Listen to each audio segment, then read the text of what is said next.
আমরা এই দুনিয়াতে বসবাস করি। এই দুনিয়াটা কে তৈরি করেছেন? ফি সিত্তাতি আইয়াম। কোরআনে আল্লাহ বলছেন 6 দিনে আমি এই পৃথিবীটা তৈরি করেছি। অথচ এই আল্লাহ ইন্নামা আমরুহু ইজা আরাদা শাইয়ান আইয়াকুলা লাহু কুন, কুন বললে হয়ে যায়। এখন আল্লাহ কুন বলে দুনিয়াটা বোধহয় বানাইতে পারতেন না। জোরে বলেন। যিনি কুন বললে সেকেন্ড লাগে না, সঙ্গে সঙ্গে হয়ে যায়। তিনি 6 দিন সময় এটা ব্যয় করেছেন। এটা দিয়ে তিনি আমাদেরকে শিখিয়েছেন আমি কুন বললে হয়, 1 সেকেন্ড মিনিট লাগে না। এই দুনিয়াতে আমি তোমাদেরকে বসবাস করাবো, তোমাদেরকে খেলাফত দান করব। এই দুনিয়াটা আমি 6 দিন সময় লাগিয়ে আস্তে আস্তে ধীরে সুস্থে এটা তৈরি করেছি। আমার কিন্তু সময় লাগানোর কোনো দরকার ছিল না। তোমাদেরকে আমি প্রশিক্ষণ দিয়েছি, ট্রেনিং দিয়েছি। আত-তাজিল মিনাশ শয়তান আত-তাআন্নি মিনার রহমান। যে কোনো কাজে তাড়াহুড়া করা শয়তানের কাজ, আর ধীরে সুস্থে আস্তে আস্তে ভালো করে পারফেক্ট ভাবে ঠিকঠাক মতো কোনো একটা কাজ শুরু করা, কাজটাকে পূর্ণাঙ্গভাবে সমাধা করা, এটা রহমানের কাজ। 6 দিন সময় আল্লাহ পাক ব্যয় করেছেন। ব্যয় করার পরে আল্লাহ পাক আসমান জমিন সৃষ্টি করলেন। জমিনটা যখন পানির উপরে আল্লাহ বিছিয়ে দিলেন, অল আরদা মাদাদনাহা ফানেমাল মাহিদুন। জমিনের নিচে কিন্তু সমুদ্র, সাগর। তাহাতাল আরদে বাহারুন। পুরা দুনিয়ার জমিনের নিচে সব পানি, সমুদ্র নয়, মহাসমুদ্র। আবার ওই পানির নিচে আরেকটা জগৎ আছে, সেই জগৎটা আগুনের। কি? আগুনের, জাহান্নামের। আমি আবার বলছি, তাহাতাল আরদে বাহারুন, জমিন নিচে সমুদ্র। তাহাতাল বাহারে নারুন, সমুদ্রের নিচে আগুন, অগ্নিকুণ্ড। কোরআনের বিভিন্ন জায়গায়, এক জায়গায় বিশেষ করে ওয়াইজাল বিহারও ফুজ্জিরাত, কিয়ামতের ধ্বংস সিংহা আল্লাহর নির্দেশে ইসরাফিল আলাইহিস সালাম যেদিন ফুৎকার দেবেন, সেদিন এমন একটা ভয়াবহ অবস্থা সৃষ্টি হবে। ওয়াইজাল বিহারও ফুজ্জিরাত সুয়েরাত। দুনিয়ার 7 সমুদ্র 13 নদী, এগুলো আগুনের নদীতে পরিণত হবে, আগুন সমুদ্রে পরিণত হবে। পানি দিলে আগুন নেবে, আমরা জানি, ঠিক কিনা বলেন? তাহলে পানির মধ্যে যদি আগুন লাগে, মাছ কোথায় পলায়? গাছের আগায় নাকি? এটা গ্রাম বাংলায় একটা প্রবাদ আছে, বলে যে পানিতে আগুন লাগাই সম্ভব নয়, সুতরাং মাছ গাছের আগে উঠবে কি করে? এটা তো আদৌ সম্ভব নয়, এটা আদৌ সম্ভব নয়। পানিতে কি আছে? আজকের পদার্থবিজ্ঞানী তারা দুনিয়ার সব কিছুকে রিসার্চ করেছে, গবেষণা অ্যানালাইসিস করেছে। করার পরে তারা দেখেছে পানির মধ্যে 2টা জিনিস আছে, একটা অক্সিজেন আর একটা হাইড্রোজেন। দেখেন না, বিদ্যুৎ তৈরি করে পানি দিয়া, কি পানি দিয়ে।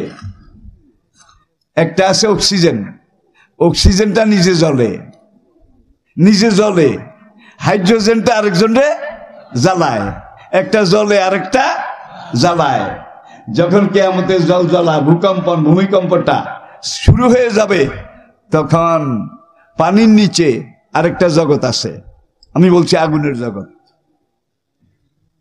সোভিয়েত ইউনিয়ন বিশাল সুপার পাওয়ার, সেখানে তারা একটা খনি খনন করেছিল 1974-এ শুরু।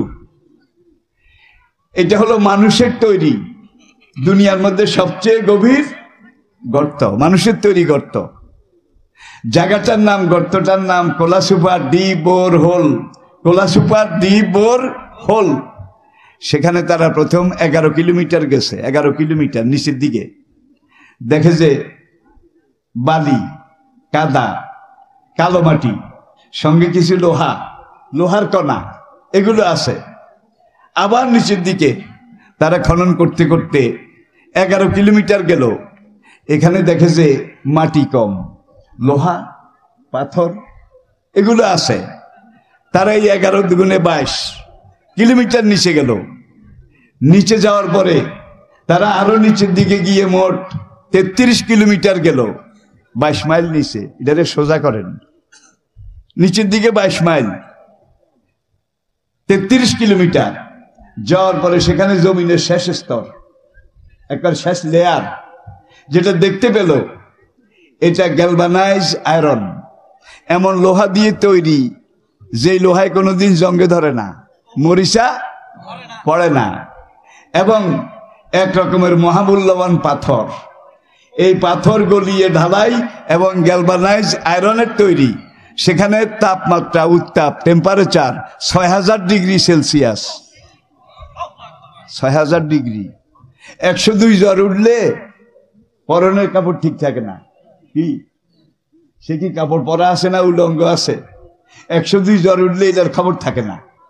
আর 6000 ডিগ্রি টেম্পারেচার যেখানে, তারা সেখানে গিয়ে দেখলো যে জমিনের শেষ যে স্তরটা তারা দেখতে পেয়েছে গ্যালভানাইজ আয়রন আর মহামূল্যবান পাথরের ঢালাই করা, তাপমাত্রা 6000 ডিগ্রি, কিন্তু এটা গরম হয় নাই, এটা গরম হয় নাই, এটা স্বাভাবিক। সেখানে তারা আবার মেশিন নিচের দিকে চালালো, দেখে যে কোনো ড্রিল মেশিন কাজ করে না, কোনো ক্যামেরা সেখানে কাজ করে না, সব মানুষের তৈরি কলকবজা যন্ত্র সেখানে সারেন্ডার করেছে। তারা উপরে মেসেজ পাঠালো যে আমরা আর নিচে যেতে পারছি না, তোমরা উপর থেকে আরো শক্তিশালী মেশিন পাঠাও, শক্তিশালী ড্রিল মেশিন পাঠাও, শক্তিশালী মুভিং ক্যামেরা পাঠাও। উপর থেকে এগুলা পাঠানো হলো। সেখানে তারা আবার এই ড্রিল মেশিন লাগালো, মুভিং ক্যামেরা এটা ফিট করলো। যখন মেশিন স্টার্ট দিল তখন তারা সেখানে শুনলো কোটি কোটি কোটি কোটি অনন্ত কোটি মানুষের কান্না, চিৎকার, বাঁচাও বাঁচাও, জ্বলে গেলাম, পুড়ে গেলাম, একটু পানি দাও, একটু খানা দাও। 16 জন বিজ্ঞানী ছিল, তারা সবাই কিন্তু নাস্তিক, আল্লাহ মানে না, পরকাল মানে না, রাসূল মানে না, সব নাস্তিক। রাশিয়া তো সোভিয়েত ইউনিয়নের কথা বলছি, সেই নাস্তিক মৃত্তিকা বিজ্ঞানী, তারা সেখানে এই চিৎকার। মুভিং ক্যামেরাতে কিছু ছবিও আসলো কিভাবে আগুন জ্বলে, আর এক জায়গা দিয়ে একটা ছিদ্র নিজে নিজে সৃষ্টি হলো, সেই ছিদ্রটা দিয়া সালফার, গন্ধক, পুরানো গোস্ত পোড়া, কিম্বুদকি মাখা দুর্গন্ধ শুধু উঠে। আর উত্তাপ 6000 সেলসিয়াসেরও আরো কয়েক গুণ বেশি তাপমাত্রা এইভাবে গোল গোল করে উপরের দিকে উঠে। 4 জন বিজ্ঞানী সেখানে হার্টফেল করেছে। বাকিরা বলে আমরা নাস্তিক, আমরা আখেরাত পরকাল বিশ্বাস করি না।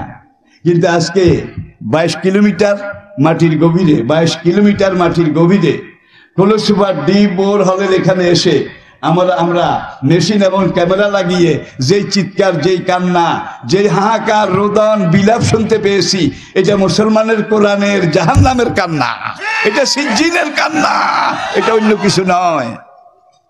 তারা, আপনারা জানেন 1991-তে রাশিয়া, সোভিয়েত ইউনিয়ন ভেঙে গেছে, টুকরা টুকরা হয়ে গেছে।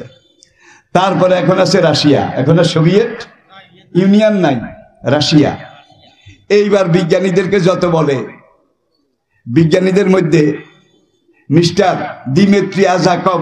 দিমেত্রি আজাকভ নাম, তিনি ছিলেন গ্রুপ লিডার, ওই 16 জন বিজ্ঞানীর পরিচালক।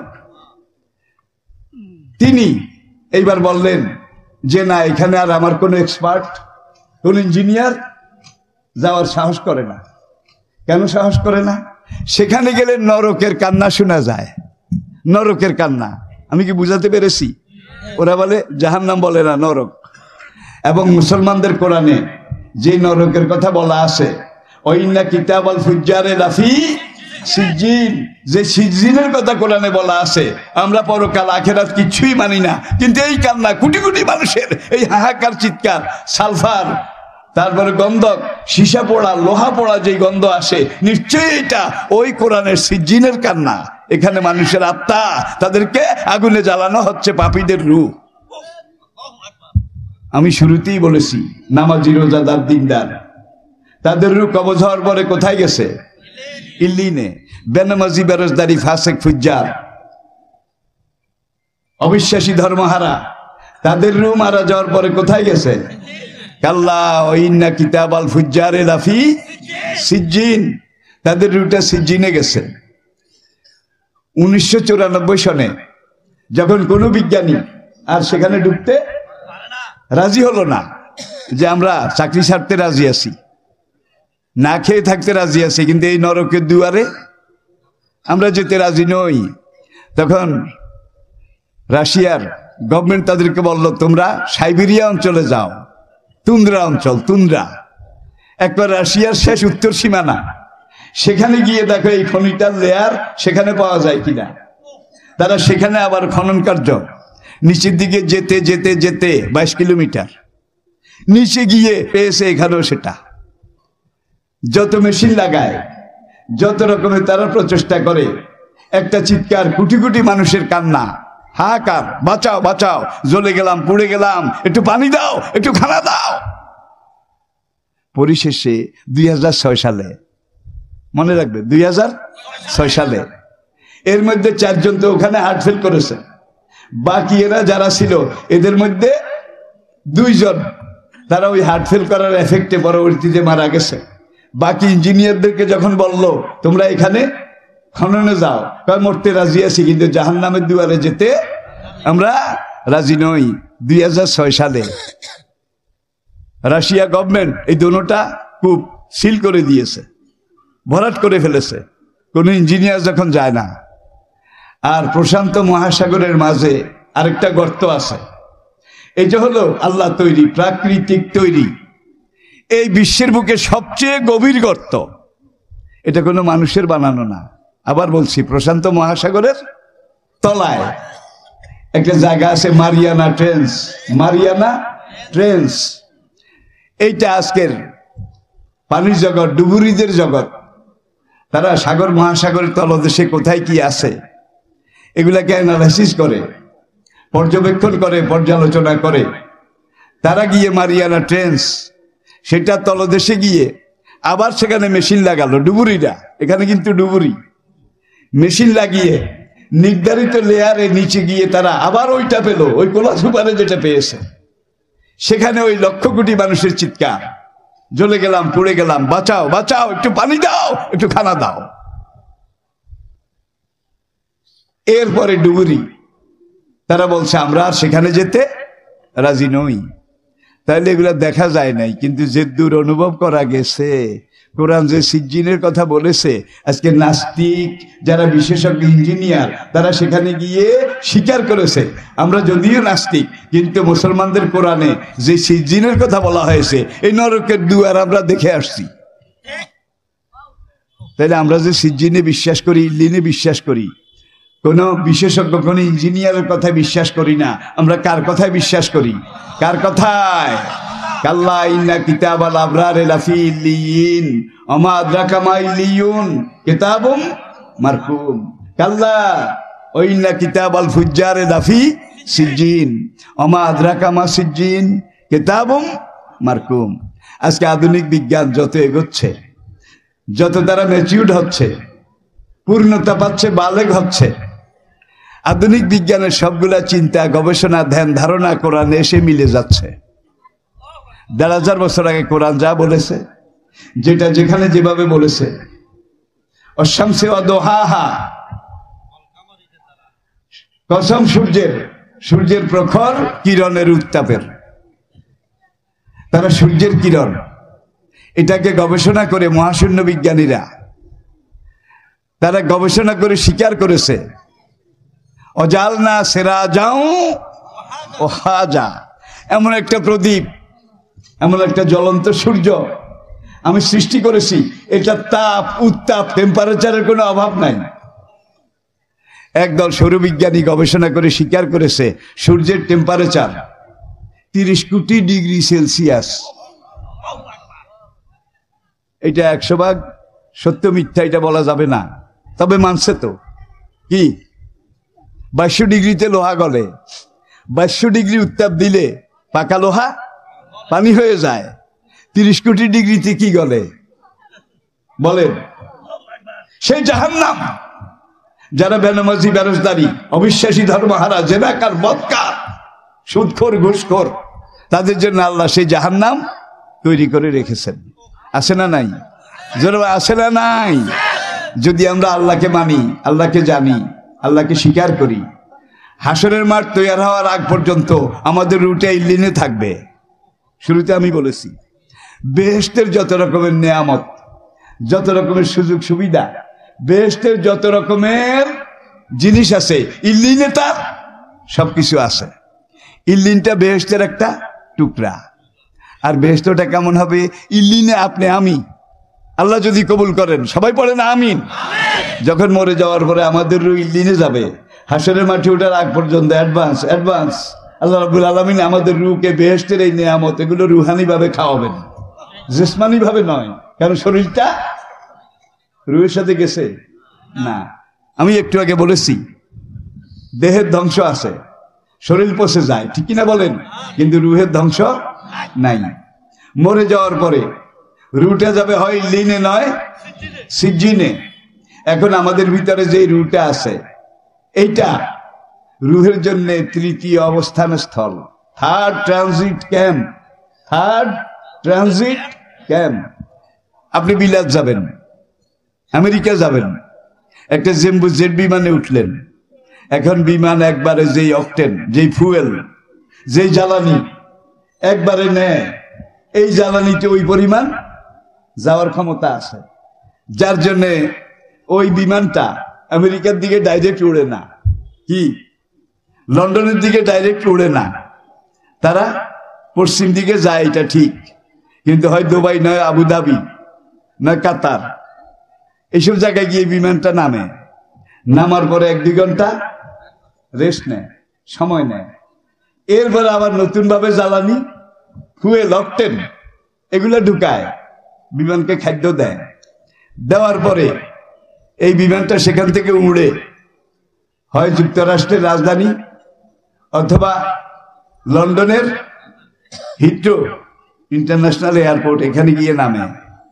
মাঝখানে যে নামলো 1 ঘন্টা 2 ঘন্টার জন্যে, এটা হলো বিমানের একটা ট্রানজিট ক্যাম্প।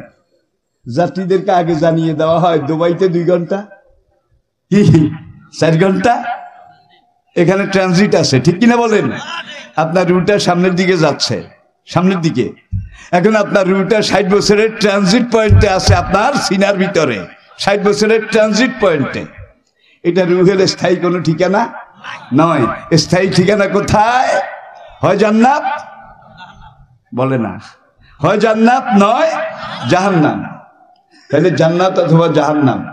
তাহলে এখন আমরা তৃতীয় পয়েন্টে আসি। ছিলাম আলমে আরওয়াহতে, সেখান থেকে আসলাম মায়ের গর্ভে, কয়েক মাস পরে আসলাম দুনিয়াতে। এটা তৃতীয় অবস্থান স্থল, থার্ড ট্রানজিট ক্যাম্প। এখান থেকে যখন রুটাকে বের করা হবে তখন চতুর্থ ট্রানজিট ক্যাম্পে যাবে, হয় লিনে নয় সিজিনে। এটা 4 নম্বর ট্রানজিট ক্যাম্প। এটাও স্থায়ী নয়। যখন কিয়ামত হয়ে যাবে, দুনিয়া ধ্বংস হয়ে যাবে, তখন ইনকানাতিল্লা সাইহাতাম ওয়াহিদাতাম ফাইজাহুম জামিউল লাদাইনা মুহদারুন।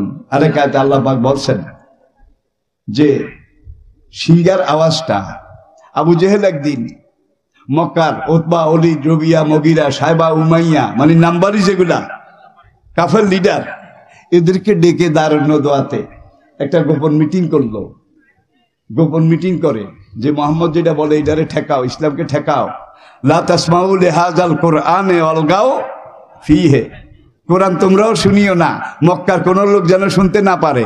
মোহাম্মদের কোন সঙ্গী সাহাবী মক্কার কোন বাজারে অলিতে গলিতে দোকানপাটে যদি কোরআন শোনায়, অলগাও ফীহি, তোমরা সেখানে গিয়ে আঙ্গুল ঢুকাইয়া দিও, হট্টগোল লাগাই দিও, ক্যাশম্যাচ শুরু করে দিও, হই হল্লা করো, যাতে মক্কার লোকদের কানে কোরআনের আওয়াজ। ভাই, আবু জাহেলের এই সুন্নত সেই যুগে ছিল, এই যুগে বোধহয় নাই। জোরে বলেন, জোরে বলেন, জোরে বলেন, আছে না নাই? তাহলে সব যুগের আবু জাহেল, তাদের চরিত্র একরকম। আবার সকল যুগের আবু বকর, ওমর, বেলাল, সোহাইব, তাদের চরিত্র একরকম, ঠিক কিনা বলেন? তারা মায়ের খায়, প্রতিবাদ করে না। তারা মায়ের খায়, প্রতিরোধ করে না, ঠিক কিনা বলেন? যত সহ্য করবে, আল্লাহ বলছেন আসবেরু অসাবেরু অরাবেতু। আমার পথে যদি অটল অনর অবিচল থাকতে চাও, কিল খাওয়া লাগবে, মায়ের খাওয়া লাগবে, গুতা খাওয়া লাগবে। যদি এগুলা খাইতে পারো তাহলে আগাও, আর যদি না পারো তাহলে ঘরে বসে বসে বলো চাইছিলাম ইসলামের জন্য কিছু করব, ইসলামের পক্ষে একটু কাজ করব, দেশ খারাপ, সময় খারাপ, জান বাঁচান ফরজ। এরকম মুসলমান বোধহয় নাই। জোরে বলেন, জোরে বলেন।